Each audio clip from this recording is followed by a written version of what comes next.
Suaranya pun sangat jelas sekali terdengar kala itu.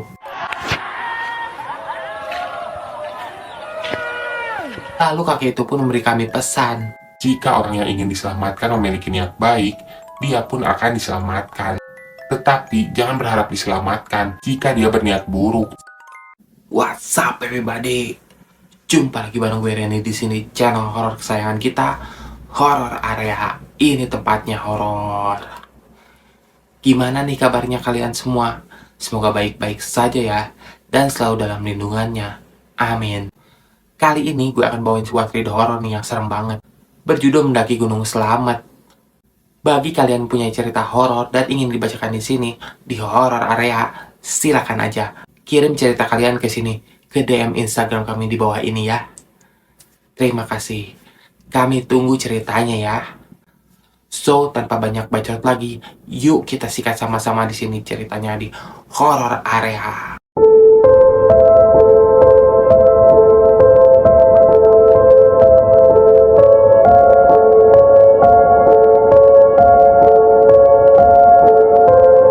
Saat itu, aku mendaki Gunung Selamat pada tanggal 2 April 2019 tuh, tepat di hari ulang tahunku. Aku pun mendaki hanya dengan 2 orang tuh, dengan temanku sendiri yang bernama Gilang. Ya, itu bisa dikatakan nekat, karena aku mendaki hanya dengan 2 orang saja tuh. Aku berangkat dari rumah sekitar jam 1 siang, sehabis pulang dari rumah sakit, untuk membuat surat keterangan sehat dari dokter. Karena itulah persyaratan yang harus dipenuhi jika ingin berangkat ke base camp. Singkat cerita, aku pun sampai di base camp pendakian Gunung Selamat tuh. Kebetulan hari itu hari Selasa, saat aku mendaki Gunung Selamat tersebut. Tentu saja, jalur pendakian pun pasti sepi tuh. Dan itu bukan halangan tuh buat kami. Setelah aku melakukan pengecekan pada semua peralatan dan perlengkapan yang ada, lalu kami pun melakukan registrasi tuh. Dan akhirnya bergegas untuk memulai perjalanan, karena waktu semakin sore dan langit semakin gelap. Di sepanjang perjalanan, kami pun sering bertemu dengan pendaki lain. Namun bukanlah pendaki yang baru saja naik, tetapi mereka akan turun tuh.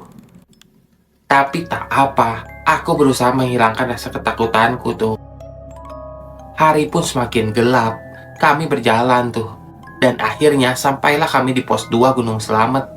Dari kejauhan, aku pun melihat ada 2 pendaki tuh yang sedang beristirahat. Lalu aku hampiri pendaki tersebut, lalu bertanya, Mau naik, Mas? Masnya juga cuma berdua, toh? "Iya nih, kita cuma berdua aja. Kalian dari mana?" Mereka pun menjawab dari Bogor katanya. Sampailah mengobrol, akhirnya kita pun sepakat tuh untuk mendaki bersama. Jadi yang semulanya kita 2 orang, kini kita mendaki dengan 4 orang tuh.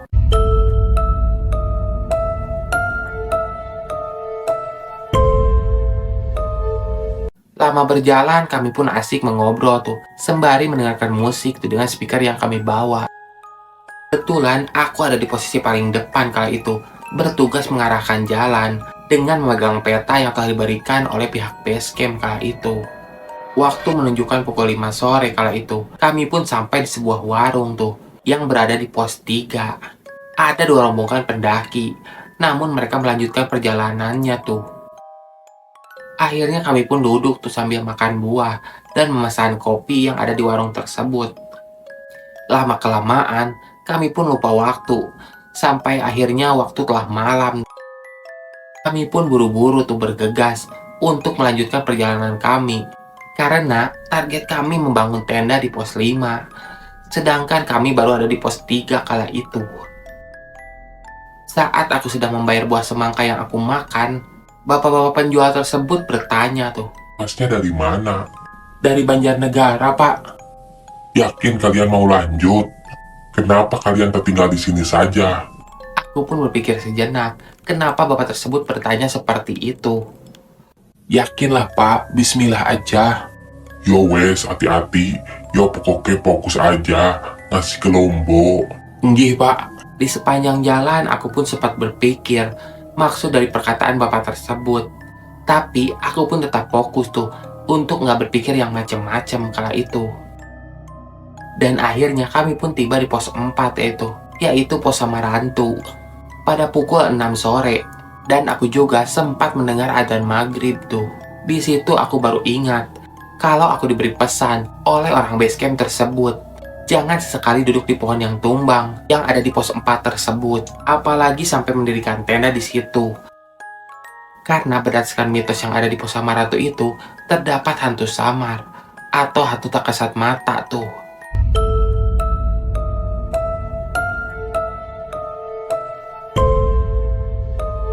Akhirnya aku pun memutuskan untuk berhenti sejenak untuk berdoa kala itu, lalu menghela napas.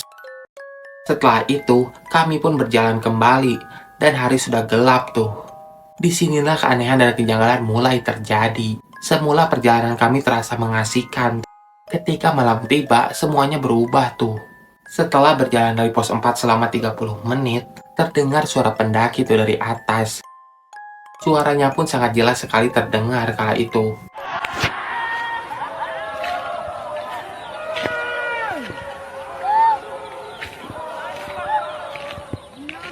Bau mie instan dan rokok pun sudah tercium tuh kala itu.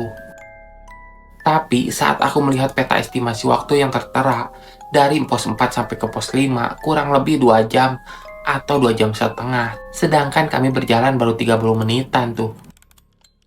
Anehnya sudah terdengar suara pendaki dan bau seperti itu. Temanku pun sempat berkata, Wah, hampir sampai nih. Dikit lagi.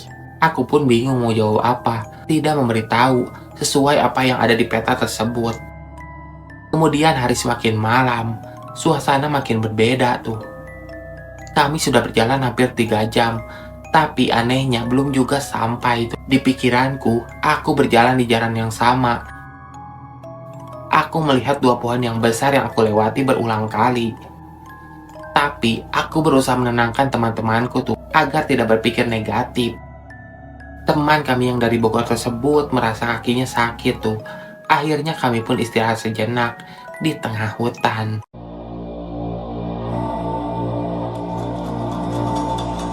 Setelah dirasa cukup, kami pun melanjutkan perjalanan tuh. Namun orang yang tadi mengeluh lelah menjadi tambah lelah.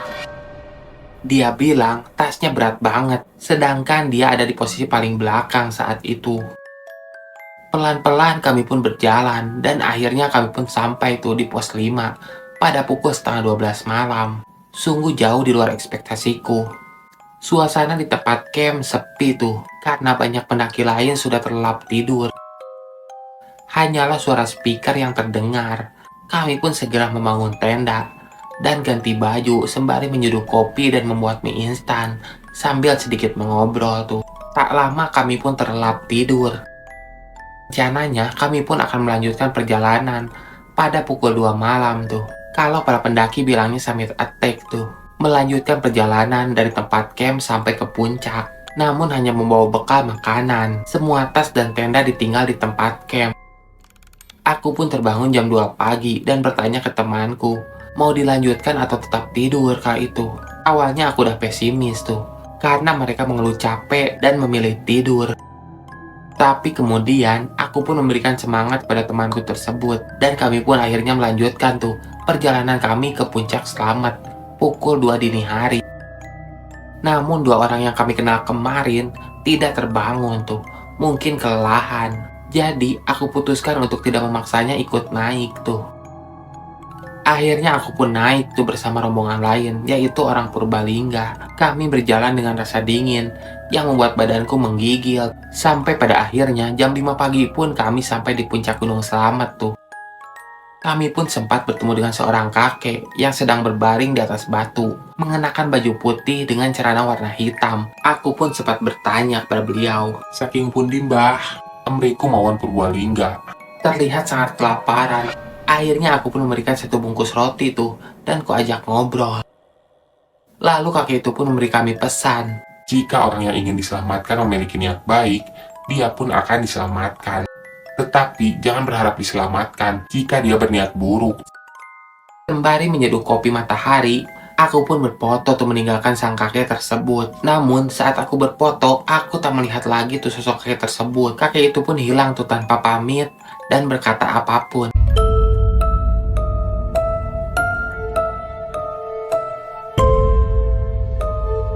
Bangga sekali rasanya bisa mencapai puncak Gunung Slamet yang merupakan gunung tertinggi di Jawa Tengah tuh.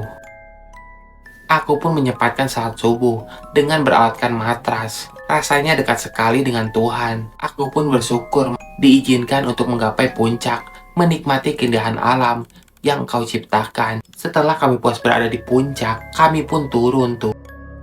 Saat perjalanan menuju tempat camp, kami pun bertemu seorang bapak-bapak tuh yang sedang berkebun. Dan akhirnya kami pun mengobrol tuh sejenak. Ternyata pernah ada pendaki yang meninggal di sini. Dan ada juga batu penghormatan untuk beliau. Kami pun diberitahu lokasinya tuh. Dan benar saja, ternyata ada batu di sana dengan plat besi bertuliskan nama dan tahun peristiwanya. Dan belum lama ini juga, sempat ada anak pesantren yang hilang di Gunung Slamet. Awal mulanya mereka bertiga mendaki Gunung Slamet tuh dengan keinginan mendapatkan ilmu, entah ilmu apa yang mereka cari tuh. Namun kata si bapak, mereka ngeyel mendaki tanpa membawa perlengkapan, hanya membawa 3 air mineral saja. Akhirnya 2 hari kemudian mereka pun tak kunjung kembali ke base camp. Dan pihak base camp pun berkoordinasi tuh dengan tim SAR untuk melakukan pencarian. Setelah dilakukan pencarian selama berhari-hari, satu di antaranya ditemukan tuh dalam keadaan tak bernyawa di dekat jalur pendakian Pia Batu Raden. Maaf sebelumnya, kondisi korban hanya tinggal tulang belulang tuh di dasar jurang. Si bapak pun kemudian berkata, Selama Anda tidak berniat buruk, maka Anda tidak akan terluka.